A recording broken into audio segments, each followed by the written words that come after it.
গত 53 বছরে এই বাংলাদেশের কথা যদি আমি বলতে যাই, 53 বছরে 17 বার সংবিধান পরিবর্তন করা হয়েছে।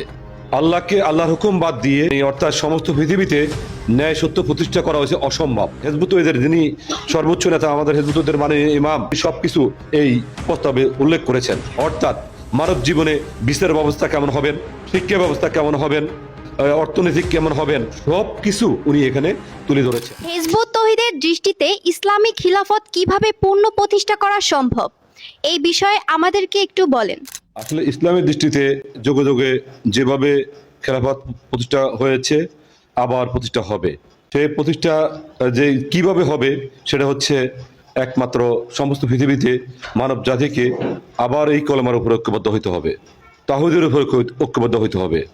যে তাওহীদের মূল দাবি হচ্ছে, মূল কথা হচ্ছে সমস্ত পৃথিবীতে একমাত্র হুকুমদাতা হিসাবে আল্লাহকে মানতে হবে। আল্লাহকে আল্লাহর হুকুম বাদ দিয়ে অর্থাৎ সমস্ত পৃথিবীতে ন্যায় সত্য প্রতিষ্ঠা করা হয়েছে অসম্ভব। এখন আল্লাহকে যে মানবো, আমরা কিভাবে মানবো? আল্লাহর একটা সংবিধান রয়েছে, আল কোরআন। কেননা এই আল কোরআনকে বাদ দিয়ে কখনো শান্তি প্রতিষ্ঠা হয় নাই, আর এখনো হবে না। তো হেজবুত তৌহিদের মূল কাজ হচ্ছে সমস্ত পৃথিবীতে ইবলীসের ছেলেদের আল্লাহকে জয় করার জন্য যে আমরা শিক্ষা গ্রহণ করেছি, যে উদ্যোগ আমরা গ্রহণ করেছি, আমরা আবার পুনরায় আল্লাহ রাসূলের রেখে যাওয়া যে দিনটা, দিনুল ইসলাম, দিনুল কাইয়্যিমাকে সমস্ত পৃথিবীতে প্রতিষ্ঠা করার জন্য আমরা গ্রহণ করেছি একমাত্র আল্লাহর সংবিধান, আল্লাহর কোরআন। এই কোরআন ব্যতীত কখনো শান্তি আসে নাই, আসবে না।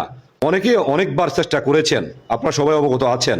গত 53 বছরে এই বাংলাদেশের কথা যদি আমি বলতে যাই, 53 বছরে 17 বার সংবিধান পরিবর্তন করা হয়েছে। এবার আবার নতুন করে ওনারা সংবিধান প্রতিষ্ঠা করার জন্য, সংবিধানকে আবার পরিবর্তন করার জন্য ওনারা চেষ্টা করছেন।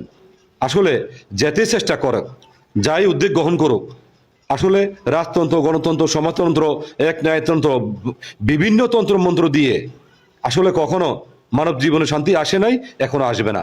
মানব জীবনে শান্তি হয় তাহলে একমাত্র আল্লাহর সংবিধানকে মানে নিতে হবে, অর্থাৎ আল্লাহর কোরআনকে মানে নিতে হবে।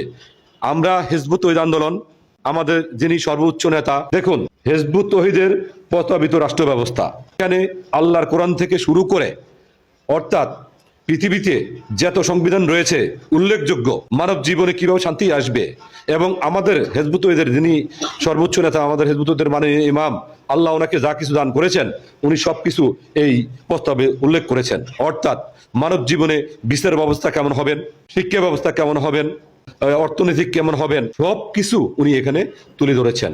তো আমি সবাইকে বলবো, আপনাদেরকে বলবো, আপনারা আমাকে যে প্রশ্ন করেছেন, আমার একটাই দাবি, একটাই কথা, সেটা হচ্ছে যদি মানব জীবনে শান্তি আমরা আনতে চাই তাহলে আমাদের সবাইকে আবার অর্থাৎ আল্লাহর কোরআনে ফিরে যেতে হবে এবং হুকুমদাতা হিসেবে আল্লাহকে মানতে হবে। আল্লাহর হুকুম বাদ দিয়ে অন্য কারো হুকুম মানে নিবেন, মানব জীবনে শান্তি আসে নাই, আসবে না। তা আমাদের হেজবুত তৌহিদের এটা হচ্ছে মূল কথা, মূল দাবি।